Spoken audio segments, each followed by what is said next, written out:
because we really think of ourselves as the connective tissue between brands, large tech companies, and startups. And our mission is really to help you innovate faster, and you being, if you're a brand, if you're a retailer, or if you're a startup. And if you're a startup, that means finding partners, finding customers as quickly as possible, validating your product market fit, and understanding whether you have something that actually hunts. And if you're a brand, you're part of a really large organization that oftentimes struggles with, do you build, buy, partner, etc. And we try to make that process a little bit easier. And we do it through a number of different events and programs. And our community meetups, like this one, is just one of the different things that we do. So tonight, we have a perspective from a number of different executives from retail and venture, which we would like to definitely share with you. And then we also have 4 startups that have volunteered or applied to come and share what they're working on with these judges and with the community to get feedback. So we definitely would like you to be as constructive as possible, because everyone's putting their baby on the line to be talked about. And you know, we welcome you to future events. So we will do these about once a month.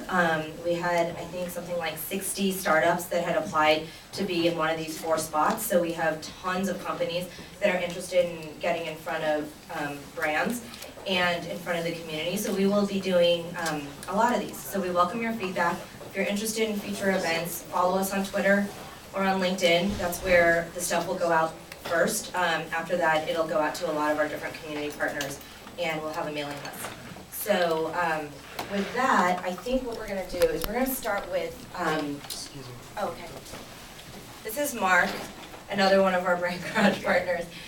We're going to start with setting the stage, and I wanted to introduce, or I'm going to let you guys introduce yourselves. We have a table of Davids over here from different brands, and then the non-Davids get to sit over here. But I'd love for you to introduce yourself, and then I actually just wanted to ask all of you guys to spend a few minutes to set the stage on what you're seeing from an innovation perspective internally in your organizations, and what you're looking for in terms of startups that you work with. So let's start with the table of Davids. David Srini. Should I do both? So no. So why don't we go through first? Just tell me, or tell us who you are, who you work for, like what is your raison d'etre in your organization? I'm David Trenny. I work at Walmart Labs, and I help drive our mobile strategy efforts around the world. And so what does that mean? We have 200 million people every week that shop in our stores, and we have lots of millions of people that shop online. And my job is to figure out how to get them to use their mobile phone either when they're in a store or when they're outside of a store. And so we spend a lot of time building technology, mobile technology, to help people through their shopping experience. So I've been doing that for a few years. We built apps and mobile experiences in the US and Mexico and the UK. So that's my big focus. David? I'm sorry, I just have to have fun with this. Does it work? Struggling to use technology. So Dave Blumenfeld, I run business development for Westfield Labs. We're a division of Westfield Shopping Centers, so you know, San Francisco center of our market and 4th. So a lot of people wonder, what is the shopping center company doing, having a digital lab? We're really in the business of helping bring digital technologies into our physical shopping environments, and that really spans everything from kind of your basic services in the center to mobile, to new experiential things, to digital touch points to help shoppers better interact with the retailers that are in our centers. So it's really looking across the board. We are actually a global 53-year-old shopping center company started in Australia, so we have Australian centers. We have her here in the US and in the UK, soon to be in Italy as well. So we reach about 1 billion shoppers on an annual basis. And much like David, we are looking for ways to better interact with our consumers, especially obviously no secret, more and more transactions are happening online, but how do we essentially bridge the gap between some of the online content that they want to view, but the in-center experience that they still want to have when they come in the door.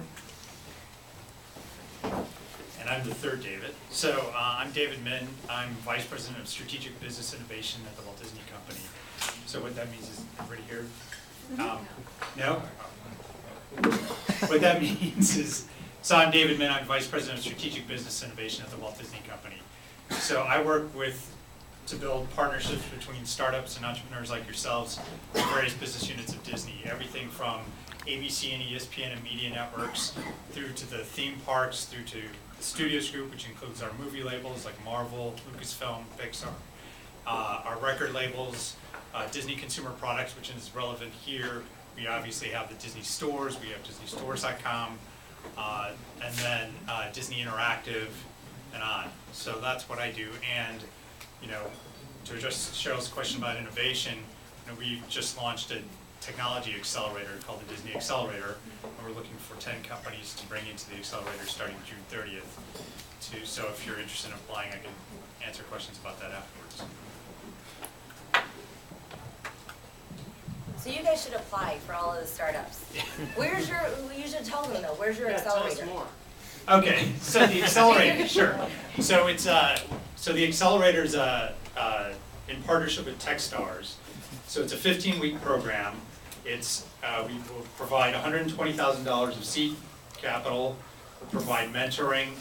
We'll provide just as typical accelerators. We'll have a demo day at the end so that you can raise additional capital from outside investors in the investment community. And the goal here for us is really to help build your company and build new media and entertainment experiences. So whether that media and entertainment experience is something you see on a screen, or it's an app on mobile that accompanies that experience, whether it's something in the real world, so connected devices, connected toys, whether it's something on mobile that's, creates a new entertainment experience in your shopping experience, on and on and on. So like I said, we're bringing together every business unit in the company. So if you have a sports app, we have ESPN, one of the leading sports brands. If you're creating a new way for people to consume news, we have ABC News. So, the idea here is to build those partnerships with those 10 companies. The deadline is April 16th, which is coming up very quickly. So if you want to apply, just go to DisneyAccelerator.com. You'll find out all the information there. And any other questions I can answer as well. Yeah, and if you guys can't find it, you can always contact us. We'll redirect. We can redirect. So I have a question. What is it that Disney brings to the table that other accelerators don't? I mean, obviously, I could name a ton, but what are the core ones that would make me feel compelled to come and apply? Yeah, that's a good question. So what we bring to the table at Disney is we're going to provide you with the companies that participate for their demo day, the ability to work with mentors across the company, starting with Bob Iger, the chairman and CEO of the company, and Disney executives from every single business unit in the company. And then we're providing content, characters, stories, et cetera, that people can build into their apps to demo at the demo day. And then, because you'll be building relationships with people across the company, there's that potential then to build pilots or actually launch a product with that division and whatever you're building. Hi, can you guys hear me? I'm Adam Goldstein. I am a very new hire at Zappos Labs. I just joined in January from Shopkick, which may be of interest to some of the people on this or on the list that we're going to be talking to later. What we're really focused on at Zappos Labs is kind of what the intersection of online commerce and retail can look like for Zappos in like a 2 to 5 year time frame. So we run a lot of really lean experiments. Right now we're focusing a lot on social commerce. Just to test the waters with really, really low levels of people to see what the Zappos can work on 6 months out, 12 months out. And so when we're talking to startups, what we're looking for is someone who kind of has some cutting edge technology that we could make use of in labs and go to market really fast, but that is also mature enough or will be mature enough quickly so that if it's successful, we have the ability to hit the ground running and really deploy to our much, much larger user base. And I actually see some familiar faces in the crowd and people we're talking to right now. So I'm excited to talk to you guys. Can you guys hear me? That's louder than I want. So my name is Dan Rosen. I'm the general partner at Commerce Ventures, which is a firm, venture capital firm like OBC that I started about a year ago. Commerce Ventures is a purpose-built firm that invests in companies innovating in the retail and payments ecosystems. I'd say the primary theme that we're focused on really is the one I expect that we'll talk about tonight, which has a lot to do with connecting online and offline, and digital innovations that touch consumers before, during, and after a physical store experience and tie together omni-channel kind of presence for retailers and brands. So that's my primary investment theme. I invest in other areas as well, but that's probably where most of my investments have been. And our typical stage focus is companies that have early product market fit as a minimum, but still relatively early stage. Okay, great, thank you. So this is gonna be a free-for-all, we don't have to go in this order. But what are you guys seeing, and what are you doing right now within your organizations to kind of bridge that online, offline, like, what are you doing that Dan can invest in?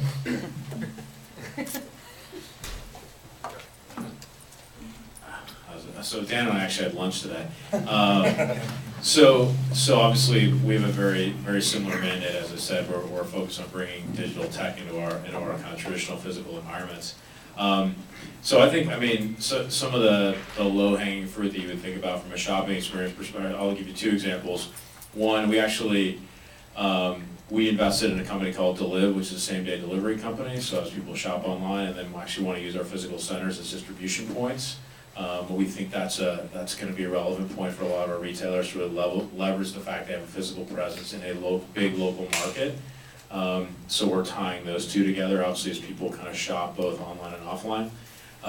Another simple example would be the food courts. A lot of people are coming into the food courts, eating on a daily basis. If you're a worker in the area, or on the weekends, the ability to pre-order that food from your office to actually have it delivered. So what sounds like mundane experiences, but to a traditional shopping mall, very new, and not to stay relevant, to give the consumer ultimately control that they're used to. Those are the types of services that we're trying to do to really bridge that gap. I'm sorry, anybody else? You do a lot of online. So I think what's really unique is we have a lot of information about what people are doing before they walk into a store.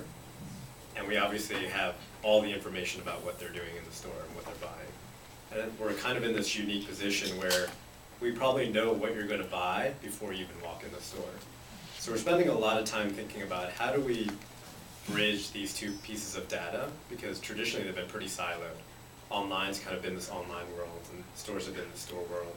And we're trying to see, how do we match the data? How do we know the fact that I was searching for a TV for my room, and now I walked in the store, and I probably am going to buy a TV or an HDMI cable.